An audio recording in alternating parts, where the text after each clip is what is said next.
Everyone, thanks for joining me on this super hot day. It's like 90 degrees and super humid out here. Fortunately, I have a breeze and no bugs. I can be happy about that. Thanks to those who have watched my hemangiosarcoma videos. I've had a lot of people reach out to me that they've been helpful, just to get information to hear somebody else's story. And I kept saying I was going to make a third and final video about the end of our journey. I wasn't ready for that. I think it's finally time to do that. Olivia has been gone a little over a year. So I want to say two things. A quick little plug: if you're dealing with losing your dog, anticipating losing your dog, you can reach out to me, because another thing that I do is pet loss grief coaching. And that's available on Zoom. And I do it low cost because I want to help people. I want my experience with Olivia to help people, and I want her to live on through that. And I'm fully qualified. I'm a mental health professional. So it's not counseling, it's coaching, which is more of a peer navigator to help you through the process and develop skills to cope with it and learn how to move on. So if you're interested at all or think that could be at all helpful, look on Facebook for Olivia's Friends. You'll see a picture of me and Olivia. And you can like the page, and you can reach out at any time, even if you just have questions. Feel free to reach out at any time. I would be more than happy to talk to you.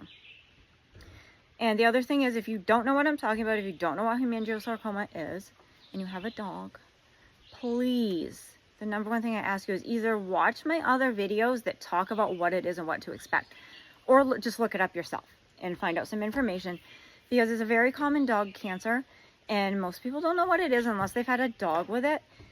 And if you're like me, I always thought, if one of my dogs gets cancer, I'll know if something's wrong because they'll start to get sick. Taken to the vet, they'll get diagnosed, they'll get treatment options or something. No, that's not what happens with hemangiosarcoma. Usually people don't know it's coming because there's almost no warning signs. If you do have any warning signs, they're really subtle, and you won't necessarily think that it's something wrong. And usually people find out when their dog collapses, which sometimes they die. I've talked to a lot of people whose dog died. They didn't know anything was wrong, and their dog suddenly collapsed and was dead in half an hour. They had no idea, didn't see it coming. Otherwise, it's often diagnosed in emergency. The dog is really sick. You make it to emergency, you get the diagnosis, and often, unfortunately, people are told, yeah, your dog has a really aggressive cancer and they're gonna die. I'm sorry, good luck. There are, I've talked to a handful of people who had a good experience, got a lot of treatment options and all that, but that's not the norm. So if you don't know, you're gonna wish you knew, because that's the number one thing. When I talk about people who I've talked to, I also wrote a book about this, and it's not quite done yet, but about Olivia and I and our experience with this. And I talked to dozens and dozens of people. And so I'm talking about what I've gotten feedback from them and myself. And, yeah, a handful of people did have good experiences with veterinary care. Almost none did. And every single person I talked to, except a handful who knew because they'd had a dog with us before, knew someone with a dog before, said, I wish I had known. So that's why I want to educate people, so you do know. On to the story. Olivia was initially given a few days to 3 weeks to live after her diagnosis, and she lived a few days shy of 11 months. She was a miracle dog. We were very, very blessed to have those final months together. It was horrible knowing that she could just die at any moment. But on the other hand, it was wonderful because we had so much time together where, she was getting older, she was calm and quiet, and we were just there for each other. And I'm extremely grateful for that.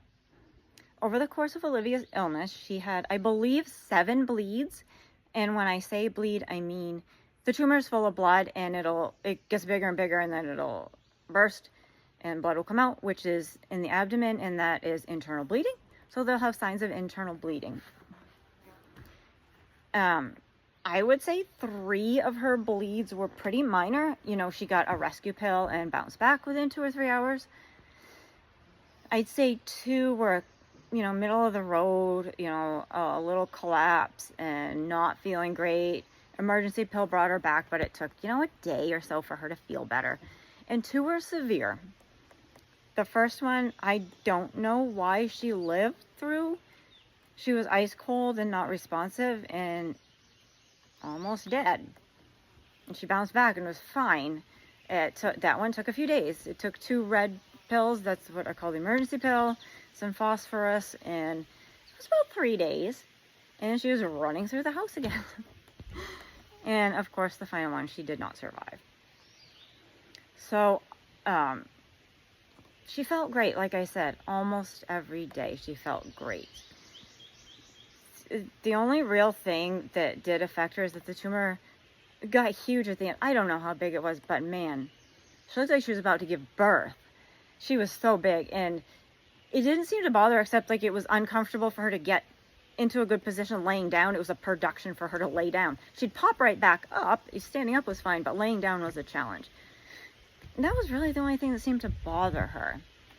A couple times while she had the cancer, she had something completely unrelated called old dog vestibular syndrome, which if your dog gets, it's very alarming, but it's fine. They recover pretty quickly from it. It's basically like severe vertigo, like super dizzy, and the dizziness is so bad that it makes them sick. So both times it happened, you know, she was dizzy. She was walking like a train wreck, like she was drunk. And she'd throw up and wouldn't eat anything for a little while. Dramamine makes a big difference. Let them sleep and calm down the dizziness. But it's a little scary because sometimes bleeds are kind of like that. They will get sick to their stomach, and they may stagger when they're having a bleed too. So it's a little hard to tell the difference. But first time she had it in 2 days, she was fine. The second time she had it, she came down with it on a Friday. She was iffy. Saturday morning, she was puking and just really, really dizzy. I had to like walk her with my hand on her collar to steady her. And I just felt so bad. I hate seeing them feel that way, but I knew some Dramamine and she'd be okay. So we left the house. I gave her Dramamine. She was sleeping. Came back later in the day. She pops up. She's like feeling better, a little stagger, but clearly feeling better. She asked for water, asked for food. I'm like, oh, great. I was so happy that she felt better that quickly. Took her outside, and since she wasn't staggering as much, so I felt like I didn't need to have my hand on her collar to steady her. But she was just so excited to feel better. She was motoring, and she slipped because she was still a little wobbly. Fell right on the tumor, splat right on it. Well, I wasn't certain she fell on the tumor, but it kind of looked like she did. She popped right back up, went around, did her business, come back in, and I was thinking, yikes. I was so regretful that I didn't hold on to her. And I said, if she lands on her tumor, this is probably the end. There's probably nothing I can do. But maybe she didn't. And she motored around the house for a while, asked to go out again. We got outside, she took a few steps, and I won't go into the rest of the details because it's very, very ugly. And I thought she would, when she was down, I thought she'd be gone in minutes. So I didn't even kneel to Brandon. I just stayed there with her. Thought, it's just her and I. We'll lay there in the grass in the sun. And she didn't go. She was fighting. She kept trying to get up and get to my face because I was upset. And it was her job to take care of me. And she still wanted to. And it went on. And I'm like, wow, she's trying to hang in there. So eventually I yelled to Brandon and explained what was going on. And he's like, do you want to try to do an emergency pill? I mean, isn't that what we should do? And I'm like, I don't think she's going to take it. But he did try to. You can crush them in water and put them in a syringe, but it's extremely hard to crush those things. And we tried and tried and tried. And I thought, if we could have gotten 2 whole pills in her, maybe she would have turned around. But I'm not sure she ever would have made a full recovery and been okay. But I had to try. Because if I didn't, I would have forever hated myself for not trying. And we got maybe a third of a pill into her, and it didn't do anything. So I had her grandma come over to say goodbye, and pretty soon Brandon came out and said, it's getting dark. Maybe we should move her. You can't stay out here in the dark with her. And I had no idea how much time had gone by. It had been hours. And then I felt bad because she's been like, I thought it had been like 45 minutes, and she'd been laying there for like 3 hours with me. And I felt like, oh my gosh, I shouldn't have let her lay here this long. I said, it's time. I called it. And Brenda kept asking me, are you sure? Are you sure you don't want to try a red pill again? Are you sure you don't want to keep trying? And I said, she's not coming back. And it was horrible, horrible, horrible. But I'm not going to think about how horrible it was. You know, so we took her to emergency. I called her dad, and he came and was with her when we let her go that night after a long wait. Finally, on a Saturday night at about 11:30, she went to her permanent home. And one thing about hemangiosarcoma, and I talked a lot to people about this, is every time we lose an animal or a dog, it's horrible, it's traumatic, but nobody seems to think there's a worse way to lose them than hemangiosarcoma. Even people who said they lost their dogs and watched them die in a bad accident or something said no. And I asked many dozens of people, do you feel like this has given you post-traumatic stress disorder? And every single person said yes. And this isn't about mental health issues, but I'll just say, and I asked people for specific symptoms. You know, what do you feel this has caused in you? And across the board, every single person named real symptoms of post-traumatic stress disorder. Nightmares, hypervigilance. That's the worst one. Everybody's hypervigilant, and I am. You know, if you have especially with other dogs, but also with other animals. I don't know how many times I've checked Daisy's gums because something seems slightly wrong, and I'm like, oh my God, she has hemangiosarcoma. She's gonna die. Her gums are gonna be white. I'm gonna look at her mouth, and gums are white. They're not. But people are extremely paranoid, taking their dogs to the vet for every little thing, just terrified. My animal's about to die. And, you know, there's the nightmares, the intrusive thoughts, reliving both your decisions. There's so many decisions to make once you have all the information about what route you want to go. And a lot of guilt. I did the wrong thing. And on and on. But that's not what this is about. But it's very real. And people don't understand it if they haven't been through it. So I think it's important. I reached out to a group and talked to other people who have been through the same thing, and it kind of validated, like, no, it's normal for you to feel this way. And yeah, it's an unbelievably terrible loss, and it's definitely harder to move forward than with any other type of loss I've had with an animal. It really is.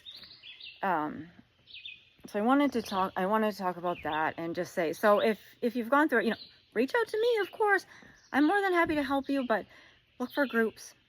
You know, pet loss groups are good, but specific groups for hemangiosarcoma are really, really helpful. What else did I want to say? Just educate yourself, please. And it takes a long time. Be patient with yourself. And I've talked to people who lost their dogs to hemangiosarcoma 5, 6, 10. I think some that 10 years. And they're still not okay. And this cancer is horrible. It's absolutely horrible. There are some new treatments coming out that look positive, and I sure as heck hope they are. I don't want anyone to go through this.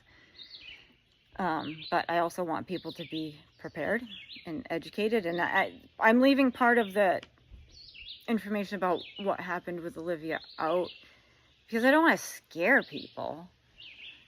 But I want people to be aware and prepare yourself as best as possible. You can't, I mean, there's nothing can prepare you. And when you're going through this, you're going to have a lot of anticipatory grief too. That's the way it is, unfortunately. And if you have questions, please, you can just post questions and comments. You don't have to reach out to me, but I'm more than happy to help. And everybody pretty much has regrets. Everybody I talk to, I don't know anybody who didn't have regrets. I don't know what I have for regrets other than, I mean, I spent a ton of time with her, but I still regret not spending time with her. I didn't do diet changes. A lot of people do. I wanted her to eat what she wanted. If she wanted a sandwich, I wanted her to have a sandwich. And a lot of people are like, go on these special cancer diets for their dogs. And no, I wanted her to be happy. She loved food so much. I just wanted her to have what she wanted. I didn't do a splenectomy. Maybe if I had, she would have had even more time. Olivia had a lot of surgeries in her life. I didn't want to give her another one. I really didn't want to give her another one. So I don't regret it. You know, I think if she had lasted only a few weeks, I probably would have regretted it. But since we had so long, I don't regret it. I don't have a lot of regrets. You know, we did the Chinese herbs. And, you know, I did something for her immune system because her immune systems are lower, and a vitamin supplement. But that's all I did. And there's a lot of other things I could have done. I don't really regret it. Mostly I just wanted her to be happy and for us to have a good time together. That's about all I can say. And think about things beforehand. Think about doing a paw print, saving some hair clippings, things like that. Because when it happens, it's going to happen real fast. You're not going to be prepared. Think about all that stuff ahead of time. I did. I was already prepared with everything that I was going to do. With her belongings and everything. So I was prepared. Please prepare yourself because you don't have time. You're not going to think about it. When they're gone like that, you're not going to have time to think, did I get enough hair clippings to put in something for whatever you want to do. Think about it now. Tell them you love them. Spend as much time as you can. And feel free, please reach out. I'm here to help. I want to answer your questions. You know, I'm not a veterinary professional by any means, but just somebody who went through it and did a whole lot of research because I wasn't given any information at the time. None at all. So, take care, and if you have a dog with this cancer, I truly, truly wish you a whole lot of time.